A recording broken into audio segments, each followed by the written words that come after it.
Yan, so hello guys, what's up? Welcome back to our YouTube channel. So for today's video nga po, i-share ko sa inyo bakit hindi na nga po ako magtatrabaho and mag-full time na akong YouTuber. Hopefully, ay mag full time na nga po akong YouTuber and content creator. Ayan, pero yun na nga, bakit nga po ba hindi na ako papasok? And ano nangyari? Parang ganun. So sa mga nakapanood nga po ng mga videos ko nitong mga nakakaraan, alam niyo naman na ginagala ko kayo sa buong Cabanatuan, almost buong Cabanatuan.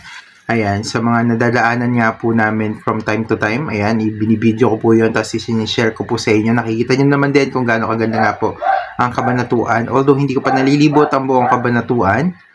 Ayan, and hopefully na gustuhan niyo naman po yung naging video po natin.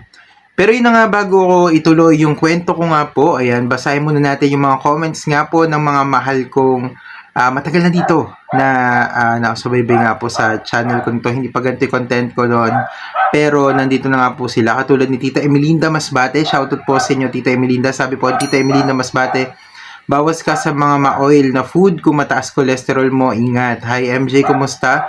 Ingat ka palagi lalo sa mga biyahe mo dahil sa work. Ayun na nga po. Ayan, maraming salamat po kung kumusta po. Ayan, physically, hindi ko sure kung okay po. Pero, ayan, mentally, kahit pa paano po, okay naman na po ako. Ayun.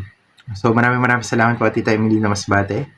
Ayan, and sa lagi pong pagsuporta pa rin po sa lahat ng mga hakbang ko po dito sa aking YouTube channel or sa personal na buhay ko man po. Ayun, maraming salamat po. And shoutout po kay Tito Rajay, kay Saad, sa kay Ibrahim. Ayan, yung mga anak at asawa po ni Tita Emelinda Masbate, shoutout po sa inyo. Maraming salamat po. And kay Nay Virginia Talk, sabi po niya, kumusta MJ, take care of yourself. Jollibee is life. Ayan. Natawa lang ako sa Jollibee is life kasi last video ko nga po kumakain ako ng Jollibee sa office. Wala nga ako kasama doon, so medyo malakas loob natin vlog tayo doon. Ayun, so take care of yourself. Maraming salamat po. And sa inyo din po, Tita Emelinda, Nay Virginia Talk, take care din po and ingat po kayo palagi. Alhamdulillah and God bless po sa inyo. Ayun. Sabi ni Ma'am Virgie Escanilan. Uy, hello po. Nay Virgie Escanilan. Sabi po niya, hello MJ, good evening po. Musta na kayo? Ayan. Katulad po sinabi ko kanina, physically hindi ko sure. Pero mentally, okay naman na po. Mentally. Ayun. Emotionally, hindi ko sure. Pero yun na nga, yun po yung update natin or yung mga comment po sa atin. Maraming salamat po. And God bless po sa inyo. Alhamdulillah po sa inyo lahat. Ayun. Again, eto na nga po yung update nga po natin about nga po. Pasensya na po, napakaingay talaga dito sa lugar na to. Ayan. Pero yun na nga po yung pagbasa nga po natin. Yung mga nag-comments po sa atin, maraming salamat din po sa laging panonood po ng mga vlogs nga po natin. Ayun. Although nag-iba tayo ng content pero nanonood pa rin po kayo. Maraming salamat po. So again, bakit nga ba hindi na ako nag-work or mag-work nga po dito sa may water district? Actually, I do have this ano na nga po, I do have this ID na nga po. Ayan, may ID na ako there. Basta yan, there. May ID na nga po ako ng water district pero hindi na po ako matutuloy magtrabaho sa water district dahil nga po sa condition ko, katulad nga po sinabi nila Tita Emelinda, nakita niya po ako na mataas na cholesterol and triglyceride. Actually, papakita ko po sa inyo. Ayan. So, nakalagay po dyan, 325 po yung cholesterol ko. Pero, ang normal po niya ay 200. And 200 to 239 po yung borderline high. And, nandun na po ako sa may high. So, 240 na po yung aking cholesterol and yung triglycerides ko po ay umabot nga po ng 481. Ayan, ang normal po ay 150. So, napakalaki nga po ng difference. And yung borderline po niya ay 150 to 199. Yung high ay 200 to 499. Almost magbe-very high na nga po yung triglyceride ko. Sa mga hindi po nakakalam, triglyceride ayon na rin sa aking doktor ay nakakapagpalapot nga daw po ng dugo pag mataas nga po yung trigly nyo. So, yun na nga po ang naging problem po natin. Actually, alam niyo naman na po ito, dream ko talaga maging content creator. Pero sumuong talaga ako sa pag-work nga po dito. Kahit field nga po yung binigay sa akin. Kasi, kumbaga, kailangan mag-survive. Ganun. And, yun na nga, kumbaga, tinis ko din talaga, pero masaya naman ako. Mababait naman po yung mga naging kasamahan ko. And kahit hindi ako marunong mag-drive, in-accept po nila ako. Shoutout din po na Sir Mario, ayan. Pero, ayun na nga po. Sa kasamaang palad po, hindi na po ako pwedeng magtuloy nga po doon sa may work ko kasi, ayun, lagi po ako nahihilo, masakit ulo ko, nangihina, ganito, and parang masusuka, mga ganong tipo po. And actually, na-alarma na rin po si mama saka po si tita kasi nga po, ayun na nga po, may mga naging instances din na may kaopisina po sila na ganun lang din yung nararamdaman tapos pumasok pa tapos ayun, na dedo, parang ganun. So, hindi na po ako pinapasok nila mama nung mga 2 weeks na po akong absent actually. Ayan, pumasok lang po ako last week ng Friday kasi obligado po ako magpakita dun sa may office. Pero nung Tuesday nga po nung last week, nagbigay po ako ng medical certificate and ayun, nagpa-medical, ano tawag to? Nagpa-test po ako ng dugo nung Friday. So, nung Friday lang po nalaman yun. And this week is Sabado na nga po, ngayon, araw na to. Ayan, ay hindi pa rin po ako pumasok this last week. Nagpaalam na po ako nung Friday. That's kahapon. Ayan. Hindi pala, nung nakaraan pa, nung Thursday pa ako nagpaalam. Ayan, first day kong walang pasok talaga, kahapon. So, nagpaalam na po ako nung Thursday. And, actually, ayaw pa rin naman po akong paalisin ng mga sa admin. Actually, kung pwede nga lang, parang gano'n. Mag-work pa rin ako doon. Naramdaman ko naman yung actually. So, ngayon po, I do have this medication. This one, at least meron tayong na pambili. Ayan, yung mga iba pa nating mga iniinom ngayon. Tapos binila na rin po ako nila mama nito. Ayan, luya. And this one, lemons. So kailangan ko ilagay siya sa may inumin ko para makababa na rin. And of course, inom din tayo ng inom ng mga pineapple juice and ganito, ganyan. So medyo magastos po talaga. Pero yun na nga, yun po yung naging dahilan. Sobrang high blood po ako and nakakatakot kasi na pumalaot pa po ako. And tinanong na rin naman ako nila mama kung kaya ko pa ba. And sabi ko nga hindi na talaga kaya. Kasi po, parang natatakot din po kasi ko baka mamaya dun po ako may stroke pagka pumasok din po ako. So sabi nung magulang ko po, sabi ng tita ko, okay, hindi mo na kaya, wag ka nang tumuloy, magpaalam ka na. So nagpaalam na nga po ako sa may company po namin. Pero gusto ko lang magpasalamat sa lahat ng mga nakasama ko doon dahil sobrang babait niya sa akin. And kina Ma'am Mila, yan, kina Ma'am Jenny, kina Sir Pink, sila Ma'am, basta yun, sa lahat. Ayoko nang banggitin lahat kasi mahirap naman banggitin lahat. Pero yun na nga, nagpapasalamat po ako sa inyo kung mapanood nyo man to. And in-accept nyo mo ako kina Sir June, kina Sir Rex, ganyan, Sir Emer, and sa lahat po nakasama namin. Kasama ko, maraming salamat po. Actually, sila Ma'am Jenny, sila Ma'am Mila nga, sabi nga nila, bakit daw magre-resign na daw ako, kumbaga, sana daw mailipat ako, ganito, ganyan. Pero, syempre, hindi naman po tayo pwede mamili din and kung ano lang yung available and yun lang talaga yung available, which is yung field lang talaga. Pero, super thankful po ako kasi, ayun, at least, diba, umalis ako ng, gusto nila mag-stay ako. Yun. So, I'm so happy and grateful nga po sa pag-work nga po sa kanila. And, ayun, wait lang. May nakalimutan pala akong inumin. Inumin na rin natin yung gamot natin since ina-update na rin, na rin naman ako yun. So, inumin natin tong atorvastatin. Ayan. Kumain naman na ako. So, pwede na. So, ito.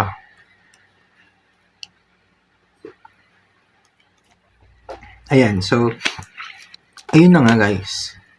Kaya hindi ko na po kayo masasama sa magiging or sa work kasi wala na talaga. Wala na po talagang nag-resign na talaga ako. Pero kakusapin pa namin yung pinaka BM namin or board member namin, si Sir. Basta yun. Hindi ko na papanggitin. Papasalamat lang ako kasi tinanggap po nila ako kahit ayun. Pero tinanggap po kasi nila ako, okay pa po yung medical, nagpa-overall po ako eh. Pero okay na okay po, goods na goods. Hindi ko lang po in-expect talaga na after that, magiging ganito nga po yung kalagayan ko. And yun, hopefully, supportahan nyo ako sa pagiging content creator. Ayan, dito na lang ako, subukan ko yung luck ko nga po dito sa pagiging content creator ko. Sana supportahan nyo po ako, i-share nyo na rin po and like nyo po tong video na to. Pero yun na nga, sa mga sumusubaybay din, kung meron man, doon sa gala-gala natin, next time na lang siguro pagkakaya na natin gumala, pero I think hindi na siya connected sa work. So, igagala ko na lang kayo one time. Pero yun na nga, about po sa work, although medyo, alam mo na, kaka-stress, hindi natin alam kung saan natin kukunin yung mga dapat pagkukuhanan natin, pero yun na nga. Ayun, that's life. And maraming salamat din talaga sa kumupkup, uy! Kinupkup po naman talaga ako ng water district. So, sobrang memorable din sa akin yun. Actually, yung water district talaga po, since birth, ay hindi naman since birth, no? Since elementary, tambay na po ako sa water district. Hindi ko po in-expect na one day magiging part talaga ako ng water district. Mamaya ipapakita ko sa inyo yung last day ko na pagpunta sa may water district. Bukod pa to sa pupunta pa po kami kasi papaalam pa kami kay Sir Mario. Ayun. So, papakita ko sa inyo, pati yung tinambayan ko, papakita ko po sa inyo, tinatambayan ko minsan. Pagka naghihintay kami ng utos nga po ng mga boss namin habang wala kami sa field. Ayun, medyo na-video natin konting-konti lang naman. Hindi naman natin papakita lahat ng building pero yung mga pwede lang. Ayun. So, yun. Yun po yung update. Kaya wala na po kayo makikitang work ko kasi wala na akong work. Ayun lang.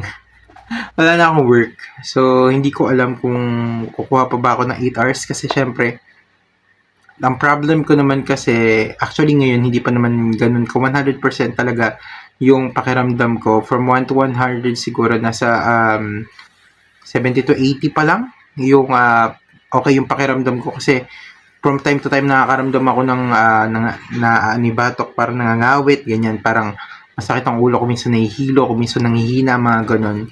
Pero at least, mas okay na po yung pakiramdam ko ngayon kesa nung last month. Dati kasi ang plano ko po talaga is after kong mag-work, mag-vlog ako kasi this is my passion, ito gusto ko talaga and ito yung gusto ko talagang direksyon. Pero ngayon, full time tayo. Masaya pero nakakaba kasi wala pa naman akong kinikita dito. Ulit. Dati kumikita na ako dito pero now hindi na. Hindi na. Pero yun na nga. Sa ngayon, kapit patalim muna tayo. Pero at least, ayan, sure naman tayo na safe tayo. And maraming salamat din sa nanay ko and kay tita. Pinayagan nyo ako. Maraming salamat po. Si Doktora kasi, actually, si Doktora, sabi ni Doktora sa akin, nung nagtatanong kami kung capable pa ba ako, kaya ko pa po ba na mag-work sa field. Sabi niya wala daw siyang karapatang magsabi na kung kaya pa daw ba, kung hindi na daw ba ako pwede sa field since hindi naman daw siya connected or hindi naman daw siya nag-work sa water district. Pero yun na nga, sabi nga po ni Doktora, ay kung makakahanap daw po ako ng ibang work na nasa may aircon lang ako, is sana daw po, doon na lang daw po ako mag-work. So, meaning to say, although hindi niya rektahang sinabi, pero hindi talaga kayo sa field. Ayun, although may sinasabi siya na 200 plus talaga yung talagang danger zone na 100 kasi ako nag 153 or sabi ni mama 157 daw yung pinaka mataas kong na-record na BP. Pero yun na nga, yung ilan lang yung mga na-record ko. So I think ilalagay ko siya dito. Papakita ko rin sa inyo yung mga naging BP ko nga po, kaya na-alarma din kami. 130 pinakamababa, 150 something ang pinakamataas. Yun. So, sana nga hindi na siya tumaas palalo kasi syempre, ayoko naman ma-permanent talaga yung pang BP ko, no? Yung magkaroon ng maintenance. Hopefully, sana Lord, huwag niyo po akong pabayaan na yun, na maging permanent yung pang maintenance ko kasi hindi talaga kakayanin. Whew! Actually, this work talaga, sobrang nagbigay sa amin na sobrang daming utang, as in. Yung pag-aayos nga po ng tawag dito, requirements ko, ang dami ko talagang inayos doon. And meron pa nga yung sa may driving school, ganito, ganyan. Buti hindi tuloy ako kasi it's, malaki din yung gagastusin talaga. As in, mapupuno na kami ng utang kung ganun. Pero yun na nga. Kasi biglaan nga rin na work, syempre, kailangan marami kang pera, pondo, panglakad. Dito, panglakad, ang mahal kasi ng tricycle. Isa pa yun sa nagpamahal talaga. Tricycle pa lang, 1,000 na talaga naubos namin. Pero yun na nga. Ayun. So, yun yung nangyari sa akin. So, ngayon, at least, ayan, safe pa tayo, nakapag-vlog pa tayo, which is thank you Lord po talaga. Ayun, and hanggang dito lang siguro i-vlog mo natin. Papakita ko po sa inyo yung pagpunta nga po namin doon sa may water district. Hopefully sana supportahan nyo po itong magiging vlog ko. Hopefully sana talaga i-share nyo po para naman mapanood pa po ng iba. Yun lang, maraming salamat, God bless. And so, ito na nga po yung araw na nagpaalam ako na magre-resign na ako. Ayan, gising lang din natin. Pero yun nga, kailangan na magpaalam. And yan na rin yung attire ko. So, ito na nga po yung miss ko rin to. Actually, 1 month, mahigit lang ako dito, pero miss ko itong building din na to. And yan yung mga pwede namin magamit ng mga kotse. Ayan. Pwedeng i-request kung gusto namin na diyan kami sumakay. Ayun yung pinaka tangke yan. Ayun. So, share ko lang. Saka dito ako laging pag nagtatago. Uy! Sorry, sayang finance.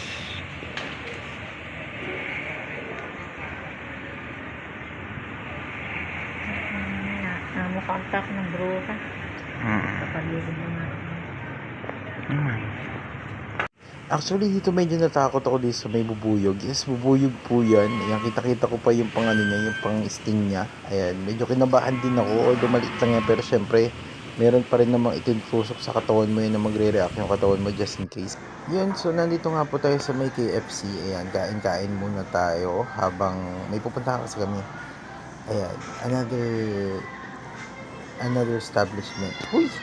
Establishment talaga. Kaya talagang mukhang maluwa ko. Po, totoo. Ako nang may extension pa rin. Gusto pa, doon tayo doon tayo. Para makakapagsalamin ka pa, gusto po ba? Pinorder mo, tingnan natin. 35 o 3 plus 5, 8 pa rin yan. KFC, treat. Dahil na yung stress. Uy!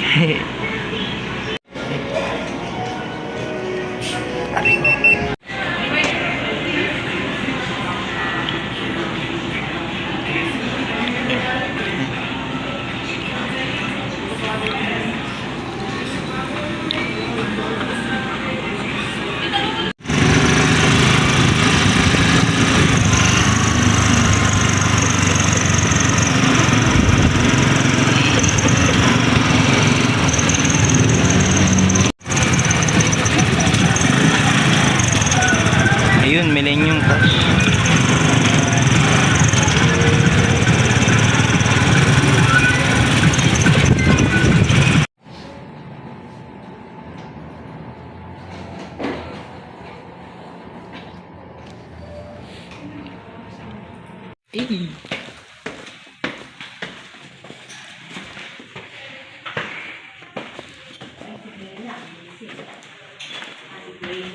Hello po.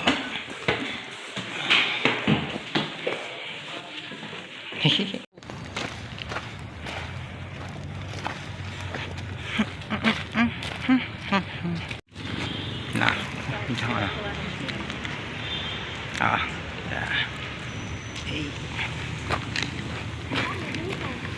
Diyan po. CCWD Water District. Saan? Check ko po dun sa may gilid. Kung minsan nandito po si ma'am.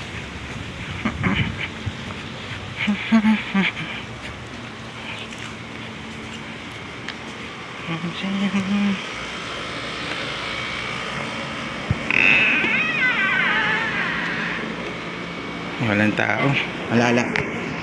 Wala po. Ha? Wala. Andun po sa ano si Ma'am Jenny. Saan? Doon, sa may kwan po niya.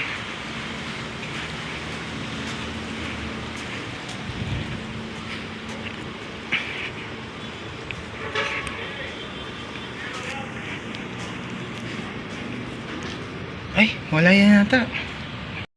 Yan, so ganito naman po yung vlog po natin. Kung nakabot po kayo dito, maraming salamat po. Ayan, pauwi na rin kami pero kumain muna kami si Gabi ni Mama bago kami umalis. Ayan, pagpaalam na ako and all. Ayan, and wala na akong masabi. Meron may request kasi ng Happy New Year na po. Bye-bye!